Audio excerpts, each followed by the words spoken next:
Abra sua Bíblia, por favor, no Evangelho de Mateus, capítulo 5. Nós seguiremos com a nossa série intitulada A Vida no Monte.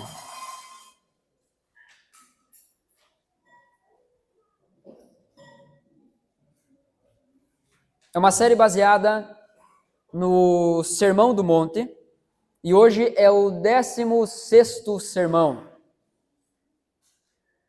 Estamos numa jornada aprendendo, entendendo o que o Senhor Jesus espera dos seus discípulos, dos cidadãos do reino.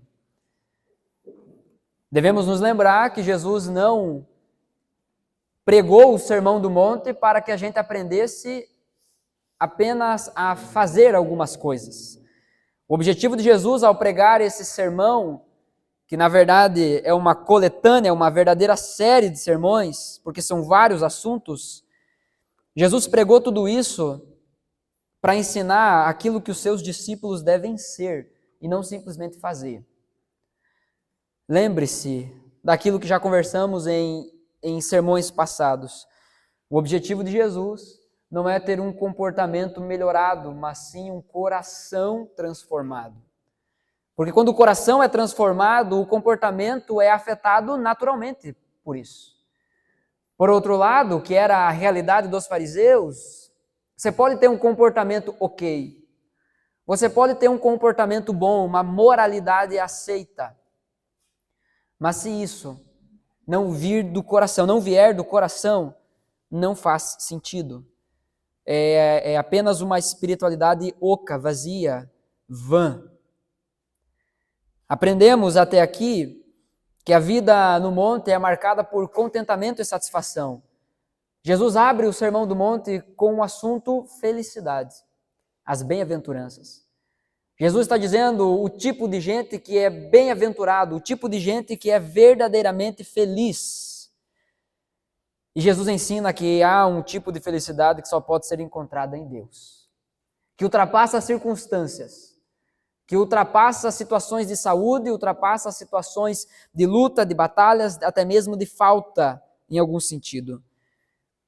Jesus ensina que há um tipo de felicidade, de contentamento que só pode ser encontrada em Deus. Mas a partir lá do versículo 13, Jesus começa a fazer considerações mais práticas e mais específicas sobre essa vida no monte. Quando falamos sobre vida no monte, nós estamos falando sobre o fato de ter que subir um monte geográfico. Até porque é bem improvável que Jesus tenha subido realmente lá em cima do monte, nesse local aqui. É bem provável que Jesus tenha apenas subido alguns passos para ficar um pouquinho mais elevado por conta do som, da acústica, né, do ambiente. Obviamente, Jesus não tinha microfone naquela época. Quando falamos sobre vida no monte, nós estamos falando sobre um lugar geográfico, mas estamos falando sobre valores do reino de Deus, valores que encontramos aqui dentro dessa série de princípios que Jesus nos ensina. Todos nós somos chamados para termos isso. Uma vida no monte, uma vida em intimidade, uma vida da prática da palavra, dos princípios do Senhor Jesus. Em tempos de tantas vozes e ensinos, o nosso esforço é sentar, parar e ouvir o que o nosso Mestre Jesus tem para nos dizer. Nós estamos numa nova parte, um novo pedaço aqui do Sermão do Monte, que começa no versículo 17 e vai até o final do capítulo, até o versículo 48. Nós falamos a respeito do valor que Jesus atribui à lei. Jesus diz que ele não veio abolir a lei, ele veio cumprir. Isso é dito claramente no versículo 17. Jesus fala que enquanto os céus e terra existirem, nada do que a palavra de Deus ordenou vai passar ou vai perder o seu valor. E aí Jesus começa a ensinar especificamente sobre alguns assuntos. Então, dos versículos 21 até o final, até o versículo 48, Jesus ensina a verdadeira interpretação da lei de forma prática. O objetivo dele é mostrar como deve ser nossa postura diante dos mandamentos de Deus. Hoje, nós iremos falar sobre os juramentos. Mas a exemplo dos outros sermões, a exemplo dos outros assuntos que Jesus aborda, ele não aborda o assunto em si. Ele aborda o que está por trás disso tudo. Eu quero ler o texto com você e aí então seguiremos as nossas considerações. Você encontrou? Mateus capítulo 5, a partir do verso 33 até o verso 37, esse será o nosso texto base hoje.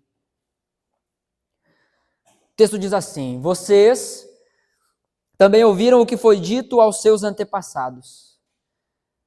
Não jure falsamente, mas cumpra os juramentos que você fez diante do Senhor. Mas eu lhes digo, não jurem de forma alguma, nem pelos céus, porque é o trono de Deus, nem pela terra, porque é o estrado de seus pés, nem por Jerusalém, porque é a cidade do grande rei. E não jure pela sua cabeça, pois você não pode tornar branco ou preto nenhum fio de cabelo. Seja o seu sim, sim, e o seu não, não. E o que passar disso vem do maligno. Espírito Santo de Deus, nós queremos aqui reconhecer a nossa dependência da tua ação em nosso meio. Fala conosco, vivifica a tua palavra em nós, que saímos daqui mais parecidos com o Senhor, andando na tua vontade e verdade. Em nome de Jesus. Amém. Você já tentou mudar alguma circunstância para seu próprio benefício? Sim ou não?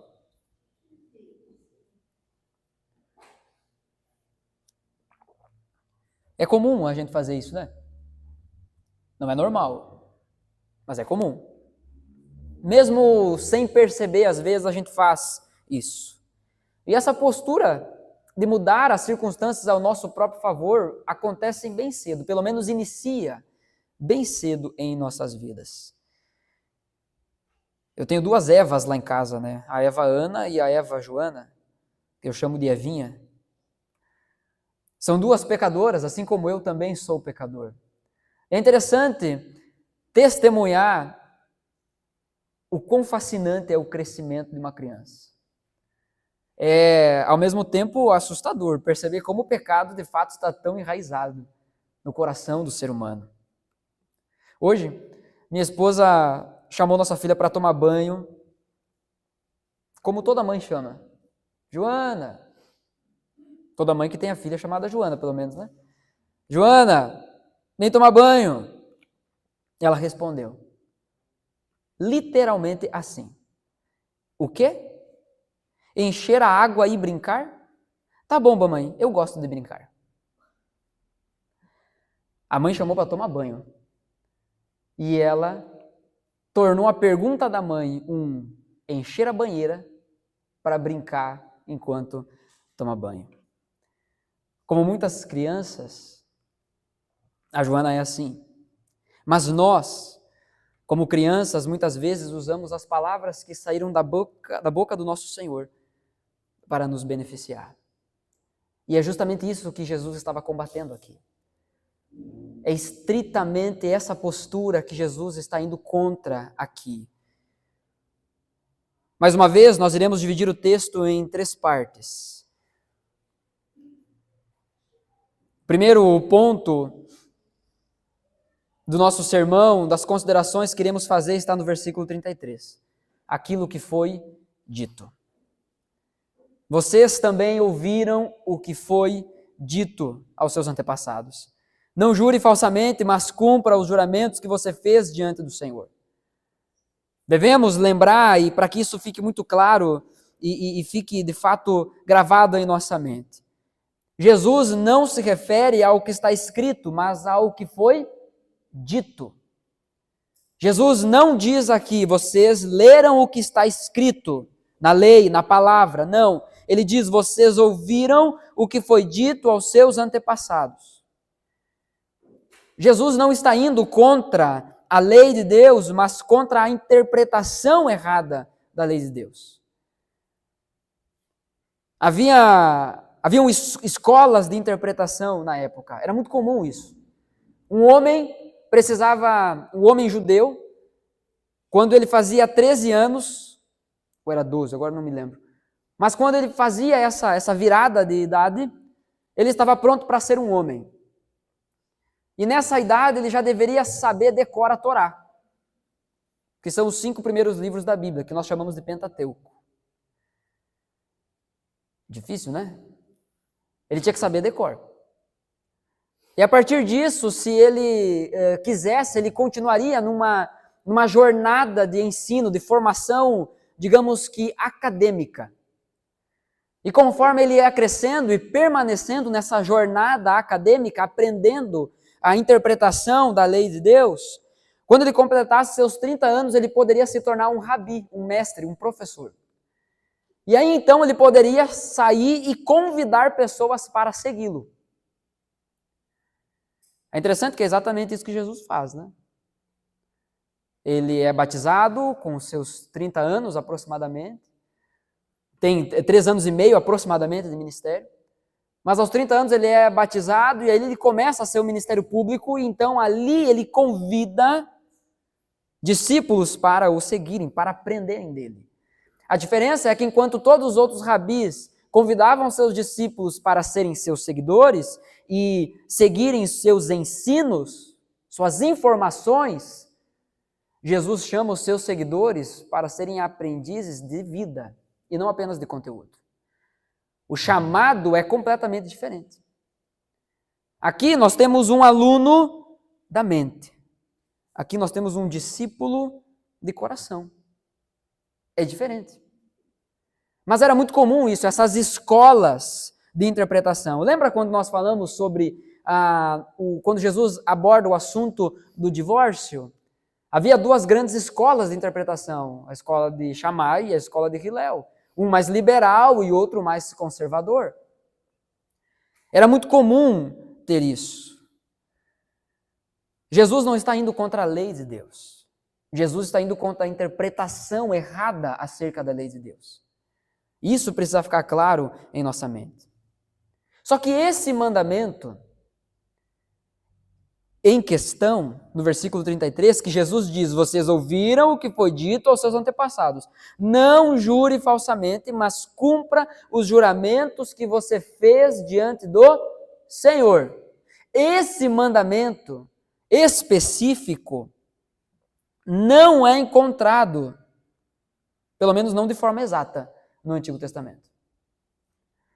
Você deve se lembrar que a tradição oral dos fariseus fazia parte da lei deles. Mas o fato desse mandamento não ser encontrado de forma exata no Antigo Testamento, nos leva a entender mais uma vez que Jesus não está indo contra a lei, mas está indo contra a perversão a respeito da lei, contra a perversão que esses homens estavam trazendo à lei de Deus. Mas é claro, os fariseus não tiraram isso do nada. Eles amavam a lei de Deus do jeito deles. Errado, sim, mas eles amavam a lei de Deus. Tanto é que aquilo que eles inventavam, eles não inventavam do zero, eles inventavam a partir da lei de Deus. É provável que os fariseus estivessem pensando em alguns textos ao fazerem essa afirmação que Jesus diz: vocês ouviram o que foi dito aos seus antepassados. O primeiro texto é Êxodo 20, versículo 7, que diz assim: não tomarás em vão o nome do Senhor, teu Deus, pois o Senhor não deixará impune quem tomar o seu nome em vão. Então, jurar em nome de Deus, fazer um juramento diante de Deus e não cumprir, seria tomar o nome de Deus em vão, e isso teria consequência. O texto dos 10 mandamentos, Êxodo 27, vai dizer que o Senhor não deixaria impune quem fizesse isso. Outro texto, Levítico 19, 12. Não jurem falsamente pelo meu nome, profanando assim o nome do seu Deus. Eu sou o Senhor. Então aqui é o próprio Deus dizendo isso, que não deveria haver juramentos falsos. Deuteronômio 6,13 diz: temam o Senhor, o seu Deus, e só a Ele prestem culto, e jurem somente pelo seu nome. Então, esses 3 textos são os textos que provavelmente os fariseus estavam se baseando para criar, aplicar, dar essa interpretação para o assunto dos juramentos. Eles dizem que não deve ser jurado falsamente, mas que os juramentos que foi feito diante do Senhor, ou em nome do Senhor, esses juramentos deveriam ser cumpridos. A partir desses textos, conseguimos entender mais ou menos o que era o juramento, então, para os fariseus. O juramento era algo que comprometia a pessoa a cumprir aquilo que estava dizendo. Caso contrário, se fizesse isso em nome de Deus, ela teria punição, ela seria penalizada pelo próprio Deus. Dietrich Bonhoeffer, escrevendo a respeito desse texto, ele vai dizer que o juramento seria a invocação pública do nome de Deus, como testemunha de uma afirmação que eu faço a respeito de algo que ocorreu no passado, ou no presente, ou que ocorrerá no futuro. O juramento, nesse contexto, seria trazer Deus como minha testemunha. E se trago Deus como minha testemunha, então aquilo que estou dizendo recebe peso de verdade absoluta. Porém, a lei de Deus, na verdade, estava sendo esvaziada de seu rico significado, pois estavam usando-a para o seu próprio benefício. Os religiosos aqui, eles estavam ensinando que os juramentos feitos em nome do Senhor deveriam ser cumpridos, mas outros juramentos não possuíam tanta importância. Quando se pretendia falar a verdade, o juramento era feito em nome de Deus. Mas, quando havia espaço para mentira ou omissão, o juramento era feito invocando outras coisas. Brincadeira de criança isso, não? Já usei esse exemplo outras vezes, mas eu lembro que é uma coisa que marcou muito minha infância. Eu fazia muitos juramentos, mesmo quando estava mentindo. Menti muito nessa minha vida. Agora, quando meu amigo falava assim, tu jura pela tua mãe? Eu falei, não precisa jurar pela mãe. Jura por Deus? Não vou jurar por Deus. Não sou capaz de afirmar, mas pelo que eu lembro do antigo eu acredito que eu até tenha jurado por Deus, sabendo que aquilo era mentira, mas pela mãe eu nunca jurei. Porque a mãe é tudo o que há de mais sagrado, né? Essa era a realidade que estava se passando nesse momento aqui, nesse contexto de Jesus. As pessoas faziam discursos, se comprometiam com algumas coisas, e davam a sua palavra, mas não cumpriam.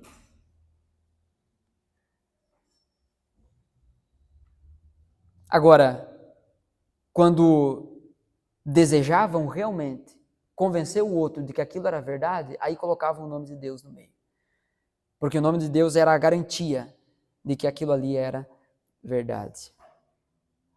Mais uma vez, citando aqui Bonhoeffer, o juramento, que no Antigo Testamento era usado para combater a mentira, tornou-se refém da própria mentira e passou a servir o mentiroso. Porque perceba, Jesus não veio para abolir a lei, Jesus não veio para ir contra a lei, Jesus veio para cumprir a lei. E ele afirma que a lei vai permanecer valendo a partir da interpretação correta dele, né, do verdadeiro sentido da lei. Mas quando nós vemos no Antigo Testamento esses textos a respeito da lei de Deus, era Deus combatendo a mentira que havia no coração do ser humano. Era Deus dizendo, não mintam, porque se vocês mentirem, vocês serão punidos, haverá consequências, porque a mentira é pecado. Nós sabemos disso. A lei de Deus, ela sempre foi boa, Mas o pecado estava fazendo com que tratassem de forma corrupta a lei de Deus. Não é muito diferente de nós hoje. Quando muitas vezes vamos para a Escritura e o nosso pecado faz com que sejamos tendenciosos. O nosso pecado faz com que condicionemos a Escritura ao nosso próprio benefício. E a gente fica procurando versículos que validam a nossa postura errada. Versículos que validam, que toleram, que aceitam o nosso andar pecaminoso. A gente fica pegando um texto aqui e outro texto ali até conseguir formar um caminho que nos seja agradável. Um caminho que nos poupe, que nos preserve.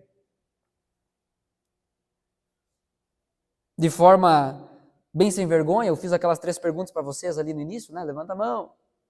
Porque eu queria chegar com um objetivo. Mas se eu perguntasse já de primeiro, e aí, quem vem? Eu disse, não sei, né? Talvez. Foi só um exercício, obviamente. Não foi um juramento. Meu, e agora? Jurei.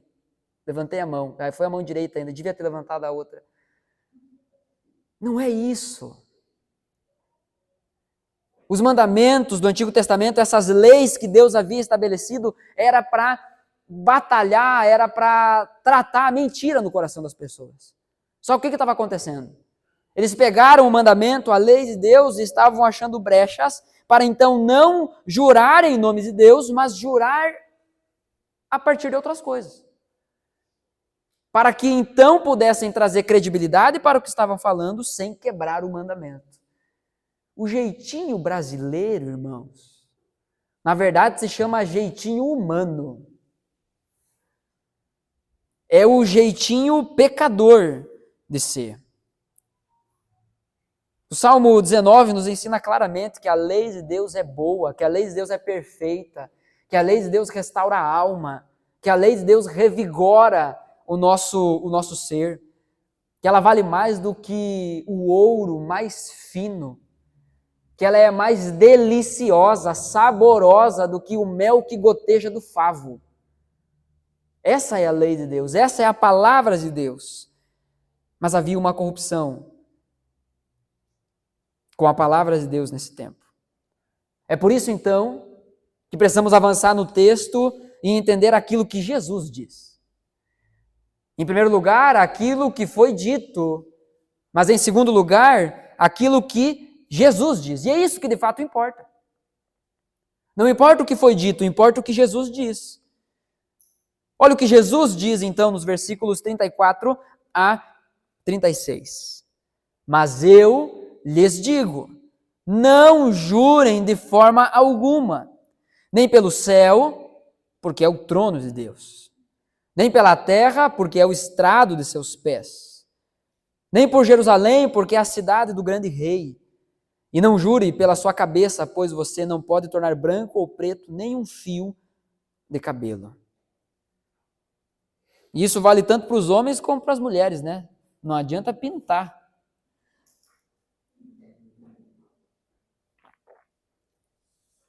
Dura bem pouco tempo. Jesus é aquele que nos mostra o padrão da lei de Deus. A lei que não aponta somente para o exterior, para a casca que vestimos, mas para as verdadeiras motivações interiores. Cheguei aqui na igreja, pouco antes de começar o culto, o pessoal chegar, e aí vim trazer o notebook que eu estava usando, notebook da igreja, e aí foi ele cumprimentar o Vini, ele estava na mesa de som, eu falei, eu vou lá botar a roupa de culto, eu já volto. O de moletom, né? Mas a lei de Deus, a palavra de Deus, esse momento, o culto, aponta muito mais para o nosso coração do que as coisas externas. Quando valorizamos mais isso, a roupa que estamos vestindo, o ponto é vestir uma roupa, né, decente. Mas quando valorizamos muito mais a roupa que vestimos do que a postura do nosso coração, as palavras que falamos, o vocabulário que conhecemos e somos capazes de usar, quando valorizamos muito mais essas coisas, nós estamos agindo justamente como os fariseus. Estamos pegando os valores de Deus, a lei de Deus e tornando meramente exterior. Tornando apenas religiosidade. A lei de Deus aponta para as verdadeiras motivações do nosso coração. Através desse texto, por meio desse texto, há quem diga que Jesus está proibindo todo e qualquer tipo de juramento. Em toda e qualquer situação. Não pode jurar em nenhuma hipótese. Há pessoas que não participam de juramentos solenes por conta desse texto. Você vai lá, você se forma na faculdade, e aí tem lá na colação de grau, tem o juramento da tua profissão. Eu lembro que quando eu me formei, eu fiz o juramento. Até porque nesse sentido não tive nada contra a minha consciência, né? Eu me formei em teologia, então nesse sentido eu estava livre de pecar em jurar. Agora há pessoas que não fazem nenhum tipo de juramento. Não, na hora que estiverem lá fazendo o juramento, eu só vou mexer a boca. Porque daí eu não fiz o juramento. Quando alguém chega pra gente e fala assim, eu juro por Deus, com a força de expressão, a gente diz, ops, meu Deus, e agora? Foi pro inferno. Acabou. Quando a gente começa a tratar as palavras, as expressões com tamanho peso, nós estamos tratando a lei de Deus, a palavra de Deus, os princípios de Deus da mesma forma que os fariseus.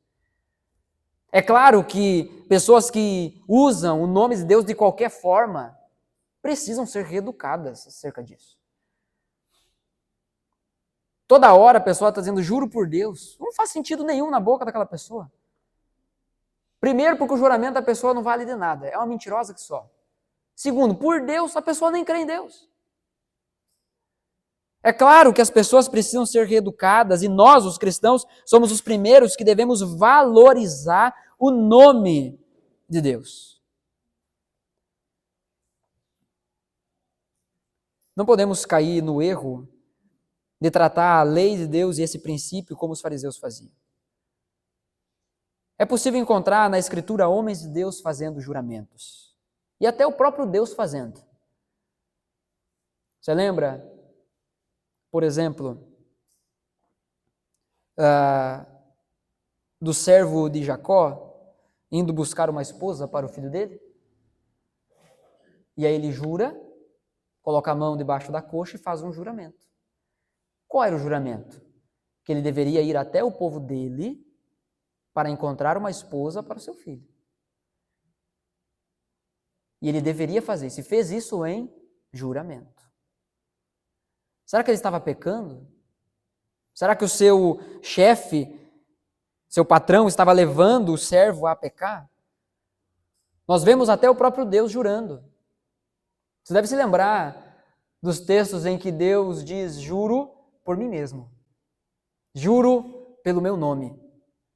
Deus não jura por outra coisa. A ideia do juramento é trazer algo que possua mais peso para a sua afirmação, para que essa afirmação ganhe confiança, ganhe credibilidade.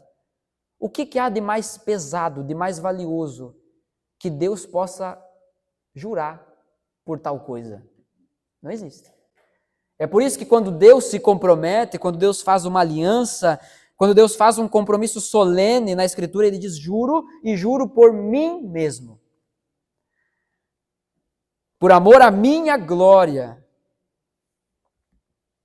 Os fariseus eram bons em olhar apenas para a letra da lei, mas não considerar o seu espírito.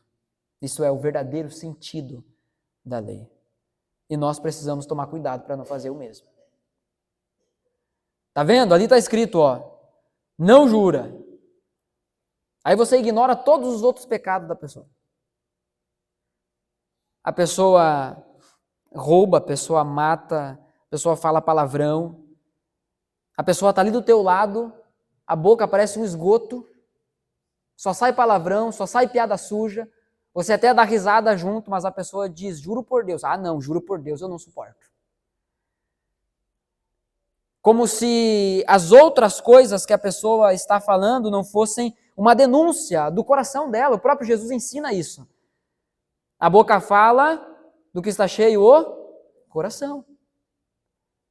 Então você percebe que às vezes a nossa atitude, a nossa postura diante da lei de Deus também é farisaica, é religiosa, onde a gente determina algumas coisas que são mais más, são mais ruins do que outras, são mais graves do que outras. Devemos tomar cuidado para não fazer o mesmo. Os religiosos, os fariseus, eles sentem-se bem em não cometer perjúrio diante de Deus, mas não se preocupam em mentir para o irmão. A mentira não é um problema, o problema é o perjúrio. O problema é eu ter jurado e quebrar o juramento. Era isso que eles estavam ensinando. Você deve cumprir todos os juramentos que fez diante do Senhor. Mas os outros juramentos, esses aí você podia falar e fazer à vontade. Há pessoas que zelam por suas palavras apenas quando elas são atreladas a coisas santas. Porque às vezes a gente faz isso, né? Não, diante de Deus. Fala aí, diante de Deus. Para ver se dá um choque na pessoa. Para ver se traz temor para a pessoa. Se Deus estiver na conversa, ou a conversa acontecer dentro da igreja, então os religiosos terão temor nas palavras. Você já deve ter ouvido aqui. Às vezes até a gente brinca nesse sentido, né? Credo, irmão, mentindo dentro da igreja, na casa de Deus. Mas não é isso aqui. Eu já conversei com pessoas que chegavam e diziam assim, ó, eu não posso mentir, né? Eu não posso mentir para o pastor. Ô, irmão, você não pode mentir para ninguém? Eu não posso mentir dentro da igreja, você não pode mentir em lugar nenhum. O ponto não é esse. O ponto que Jesus está abordando aqui é a mentira. Não importa o lugar que você esteja, aonde você esteja, você não pode mentir. Você não deve mentir. O que Jesus está ensinando aqui, então, a interpretação correta que Jesus está dando acerca da lei de Deus sobre isso, é que o juramento é indevido, pois tudo é de Deus e nada é nosso. Você percebe que Jesus está dizendo? Mas eu lhes digo, não jurem de forma alguma, nem pelos céus. Quem que tu é para jurar pelos céus? Os céus são teus? Você assinou a escritura do céu, passou para o teu nome? Não jure pelos céus. Ele não é seu que você possa se apropriar e colocar o céu como garantia. O texto diz, o céu é o trono de Deus. Mas o que acontecia naquela época?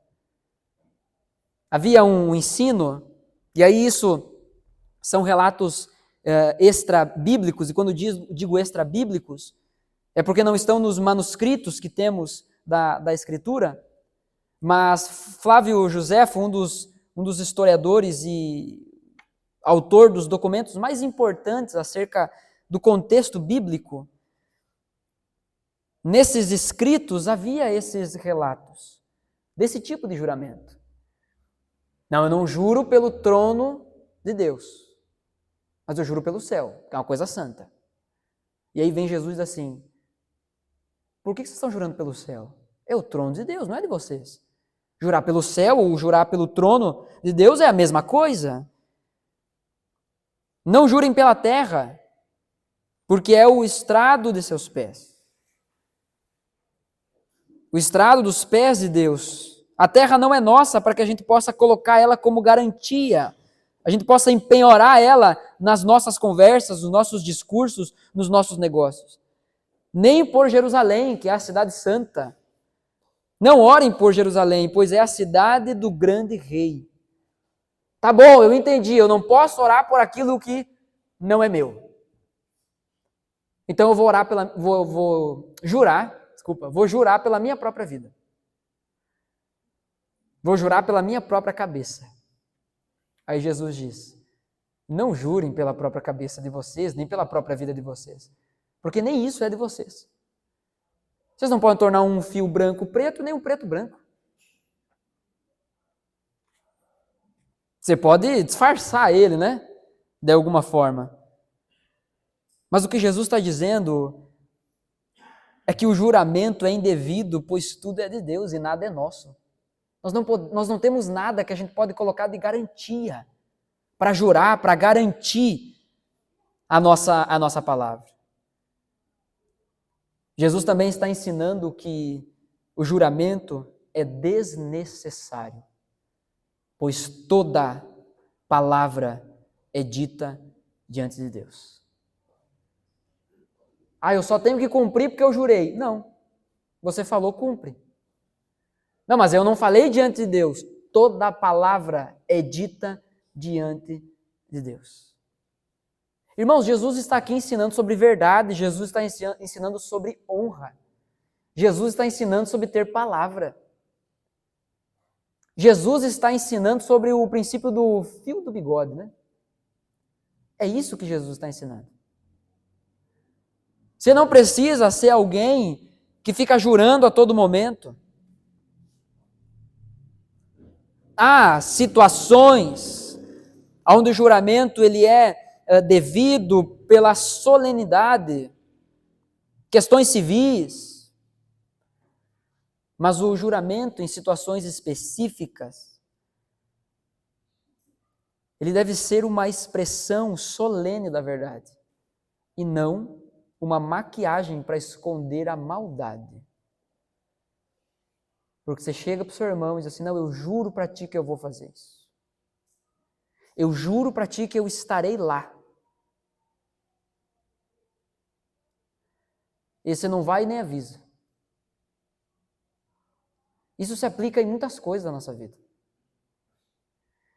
Não, mas eu não jurei. Mas você deu a sua palavra. Você disse que faria, você disse que estaria. Mas eu esqueci. Ok, quando você lembrou, você tentou reconciliar, você explicou? Ou deixou morrer assim?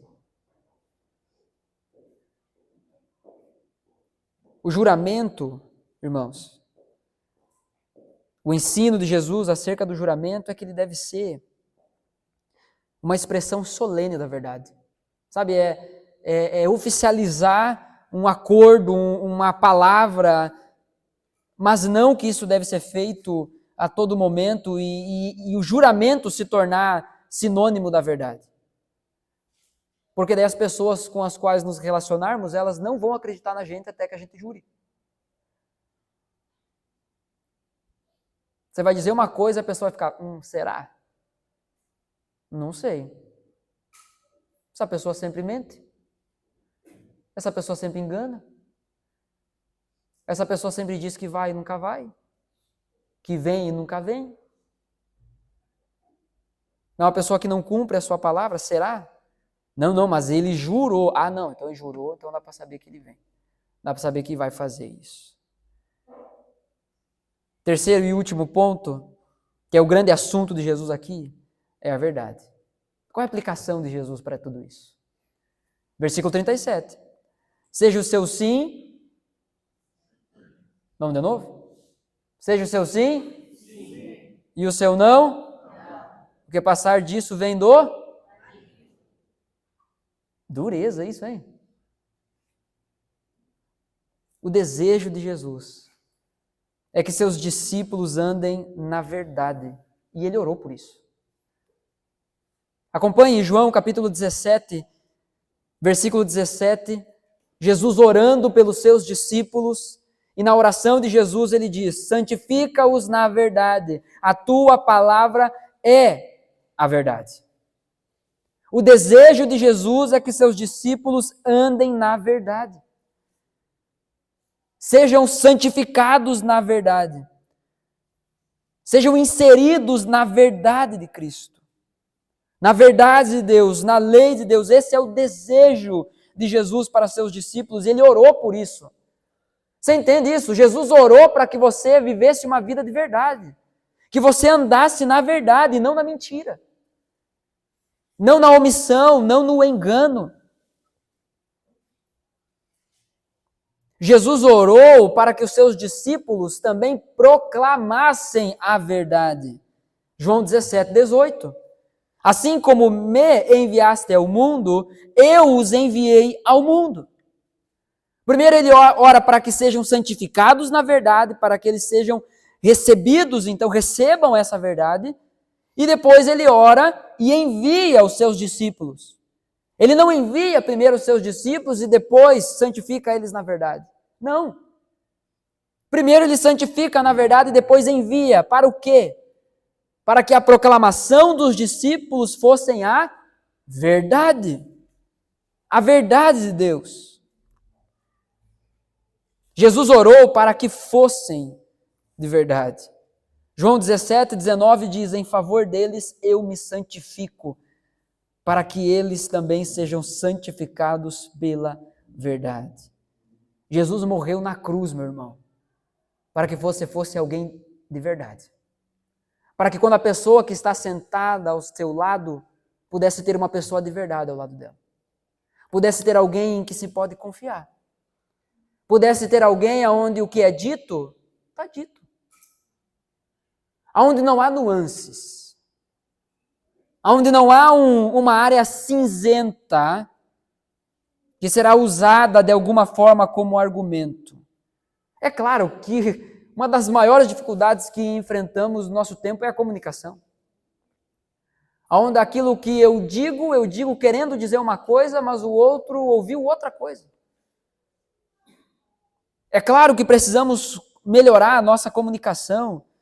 E depois que a gente vira adulto, a gente começa a lembrar das aulas de português e pensa assim, como era importante a tal da vírgula, cara. Tinha que horror! Tem gente que a gente tem que ligar para saber se a pessoa está xingando ou se ela está abençoando, porque não dá para saber às vezes. Já mandei mensagem para pessoas dizendo assim, por exemplo, bom dia, tudo bem? A pessoa responde, tudo bom. Sem ponto de interrogação, sem nada, só isso. Eu penso, tá, ela está bem mesmo? Ou não quer falar comigo? Ou ela não é muito adepta a conversar pelo celular? É um desafio. Mas Jesus morreu na cruz e orou por nós, para que santificados na verdade nós pudéssemos viver como pessoas de verdade umas com as outras. Para que pudéssemos conversar sem a preocupação, será que a Kelly não está me mentindo? Para que vivêssemos sem a preocupação de que será que a Luana não está falando isso para tentar tirar proveito da situação? Pudéssemos viver com um sim, sim, um não, não, e não com um será. E não com um talvez. Jesus ensina claramente, então, que os seus discípulos devem andar na verdade. Eles devem ser enviados para proclamar a verdade. E nesse envio, enquanto estão indo, enquanto estão no caminho, eles devem ser pessoas de verdade. Eles não devem retroceder e começar a trilhar um caminho de mentira mais uma vez. Porque você que crê em Cristo, em algum momento da sua história, Jesus encontrou você e disse, você vive uma vida de mentira. E você acha que eu não estou vendo. Porque a gente pensa isso, né? A nossa vida de mentira, que é acobertada pelas situações, por saídas rápidas de um lugar para o outro, por mensagens apagadas, por históricos apagados, a gente acha que a nossa mentira, o nosso viver mentiroso nunca será descoberto por ninguém. E aí daqui a pouco vem Deus e diz, eu vejo você. Você lembra quando isso aconteceu com você? Eu lembro quando isso aconteceu comigo. Foi no dia 16 de junho de 2012. Um dia que antes de entender o amor de Deus, Deus me mostrou que eu estava vivendo uma vida de mentira. Que a vida que eu achava que tinha era um castelo de cartas, que em qualquer balanço cairia. A Bíblia ensina, Jesus ora por isso, claramente, para que os seus discípulos sejam de verdade. Por outro lado, a Bíblia ensina claramente a natureza da mentira. A mentira, ela é sutil. Às vezes até tem beleza nela.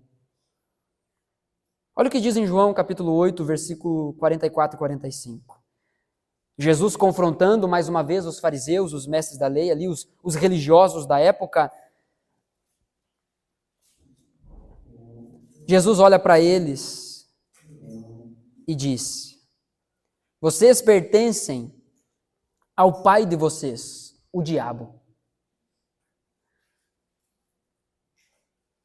E querem realizar o desejo dele. Jesus literalmente está chamando eles aqui de filhos do diabo. E os filhos do diabo desejam fazer os desejos do diabo, do pai deles. A gente associa isso muito rápido, né? O pai da mentira é o diabo. Mas aqueles que amam a mentira possuem o diabo como seu pai da mesma forma. Porque o pecado da mentira não é uma coisa abstrata. O viver mentiroso não é uma coisa abstrata, é uma coisa que se concretiza a partir da vida de alguém. Então a mentira é do diabo, mas o mentiroso é de Deus. Aleluia, vai ser salvo no final. Não! A mentira e o mentiroso serão lançados no inferno. Esses são os filhos do diabo. O texto segue em João, Jesus diz, ele foi homicida desde o princípio e não se apegou à verdade. Percebe que Jesus faz um contraste entre morte e verdade? Não simplesmente mentira e verdade, mas morte e verdade. Porque a mentira é isso, a mentira é morte. Mentira é a expressão daqueles que não conhecem a Cristo. Mentira, falsidade, engano, manipulação, bajulação, omissão, é o jeito de ser, é a expressão de quem não conhece a Cristo, de quem não é filho de Deus. Desde o princípio, ele foi homicida e não se apegou à verdade, pois não há verdade nele. Quando mente, fala a sua própria língua, pois é mentiroso e pai da mentira. Esse é o diabo. Versículo 45 está descrevendo o diabo. Quando mente, fala a sua própria língua, pois é mentiroso. Se a gente parar até aqui, nós temos a descrição de muitas pessoas também. Que quando mentem, falam a sua própria língua. Porque amam a mentira. Pois são mentirosos. Mentirosos de palavra, mentirosos de ação. Enganadores de argumento e de ação. Versículo 45, Jesus diz, no entanto, vocês não creem em mim, porque lhes digo a verdade. Há uma clara separação entre isso. Há uma clara distinção entre a verdade e a mentira, a vida, a fé e a morte, a incredulidade, a mentira. Há uma clara distinção aqui. Aqueles que não creem em Jesus, não creem porque ele fala a verdade, e não creem na verdade porque amam a mentira, porque amam viver um estilo de vida mentiroso. E era justamente assim que os fariseus, os mestres da lei estavam vivendo.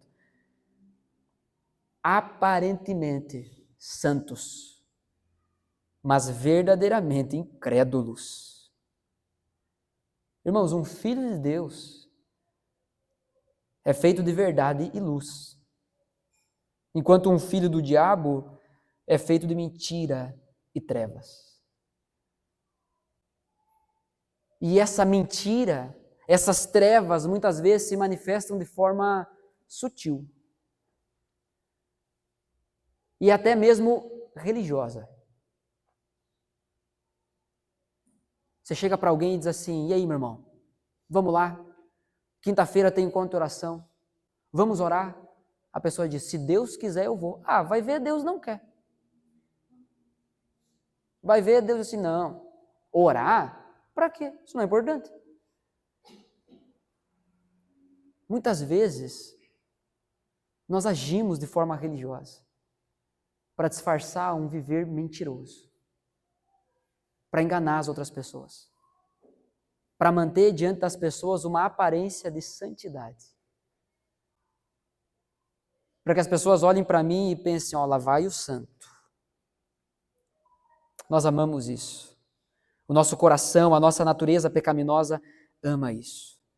Mas os filhos de Deus são aqueles que entenderam que para serem discípulos de Jesus, devem negar-se a si mesmo, tomar a sua cruz e seguir a Jesus. Isso envolve morte do próprio eu. Mas a mentira me beneficia tanto. Mas é só por um momento.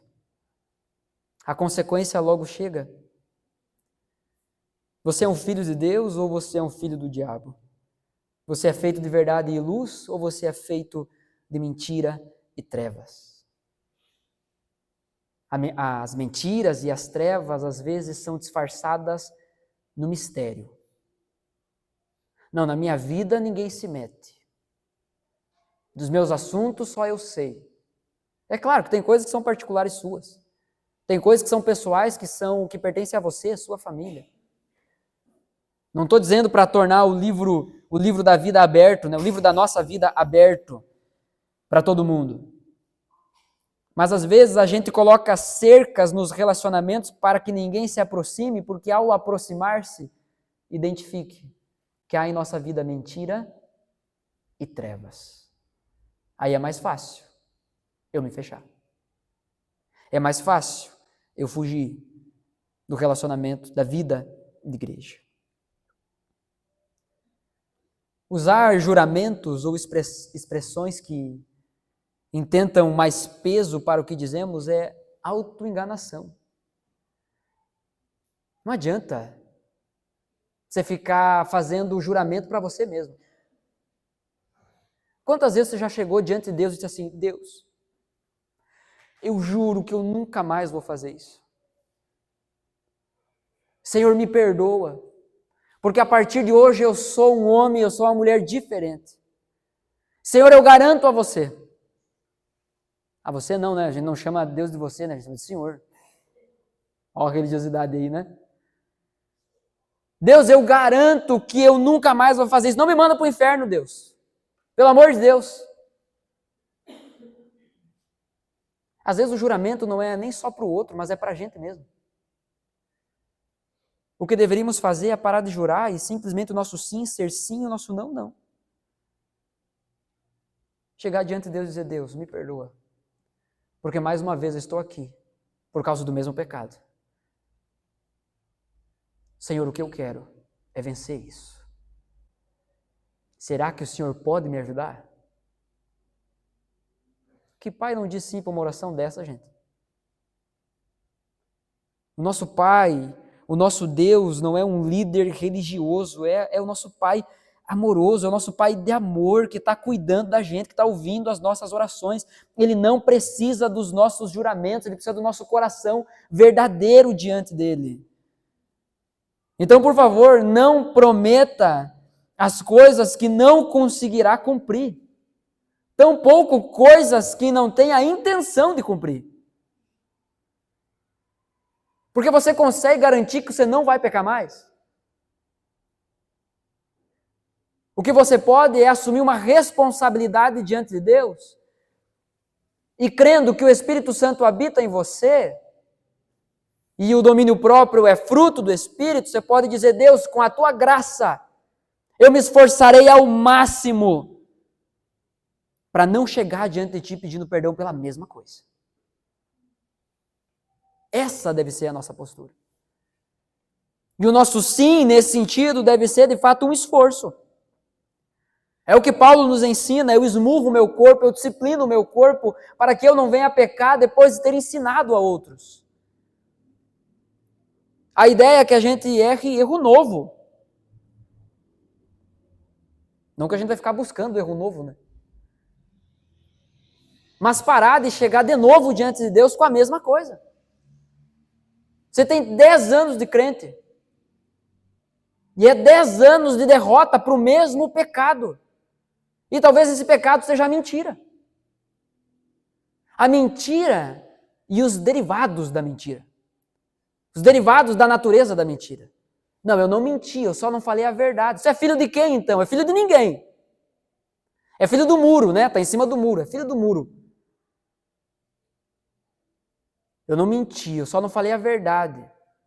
Os filhos de Deus são chamados para a verdade. E não para a falta de mentira.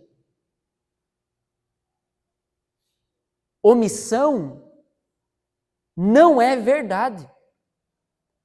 Meia mentira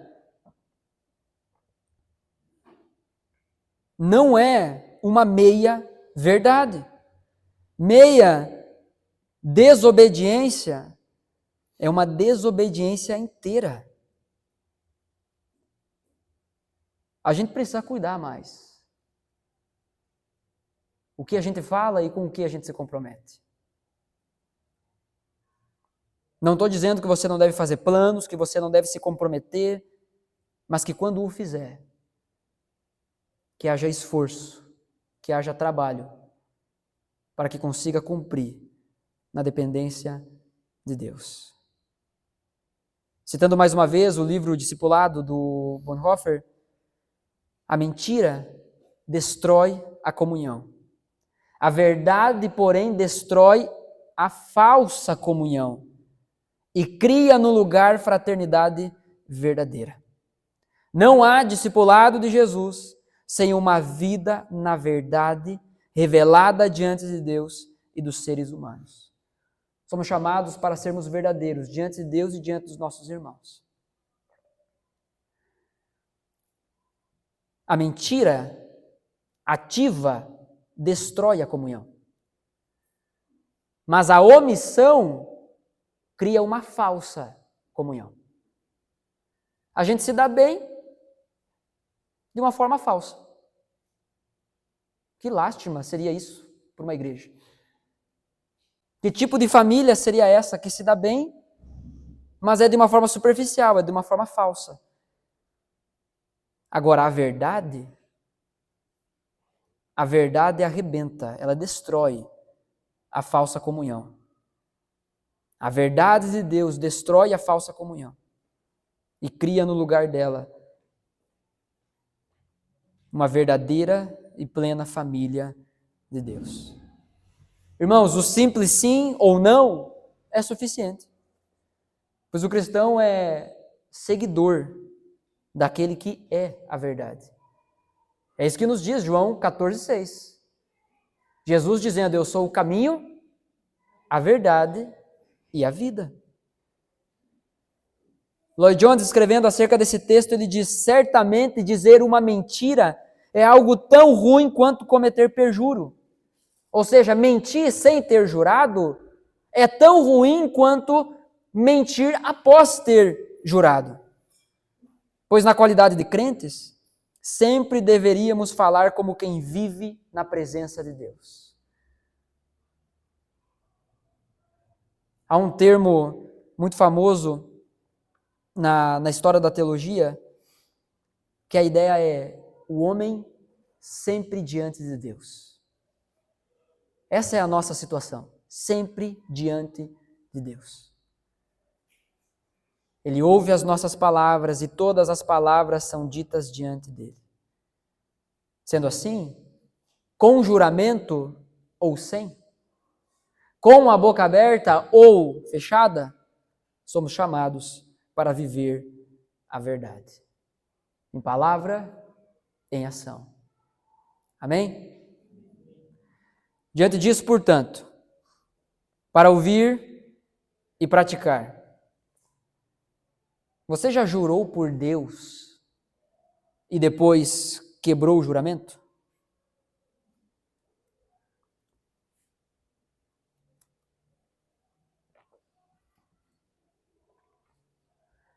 Até mesmo as pessoas que vivem longe da igreja, que não são religiosas, sabem o peso que há num juramento em nome de Deus. Nos Estados Unidos, por exemplo, é muito comum, nas audiências diante do juiz, antes de alguém dar um testemunho, antes de alguém dizer alguma palavra, é trazida uma Bíblia, a mão direita é colocada sobre essa Bíblia e é feito um juramento diante de Deus. É feito um juramento para que aquilo que for dito seja dito em verdade. No Brasil, isso não acontece, pelo menos não é o comum. Mas o que é deixado claro é que a pessoa que vai falar, se não falar a verdade, será acusada de perjúrio, será culpada de perjúrio, porque ela está debaixo de juramento, ela precisa falar a verdade. Como os nossos dias são tristes, desastrosos, porque a palavra, o aperto de mão, o fio do bigode já não tem mais poder nenhum. Aonde não podemos mais conversar com alguém e firmar algum tipo de negócio sem estabelecer um contrato, sem pegar a assinatura.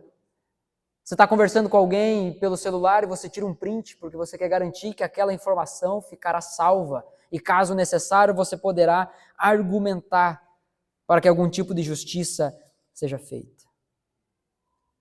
A solução, irmãos, para o juramento não é simplesmente entender quando posso ou quando não posso jurar. A solução para esse assunto é simples. Sim, sim. Não, não. Que ao abrir a sua boca, as pessoas saibam, isto é verdade. Usar o nome de Deus em vão é realmente uma atitude desafiadora e horrenda. Porque desafiamos a autoridade de Deus. Desafiamos o zelo que Deus tem pela sua própria glória, pela glória dele. Nós usamos o nome de Deus para validar as nossas palavras. Bom, Deus é zeloso por sua glória. Em última análise, para Jesus o que importa é a verdade total. Não é meias verdades, não é omissão, não é mentira. Para Jesus o que importa é a verdade total. Seja verdadeiro.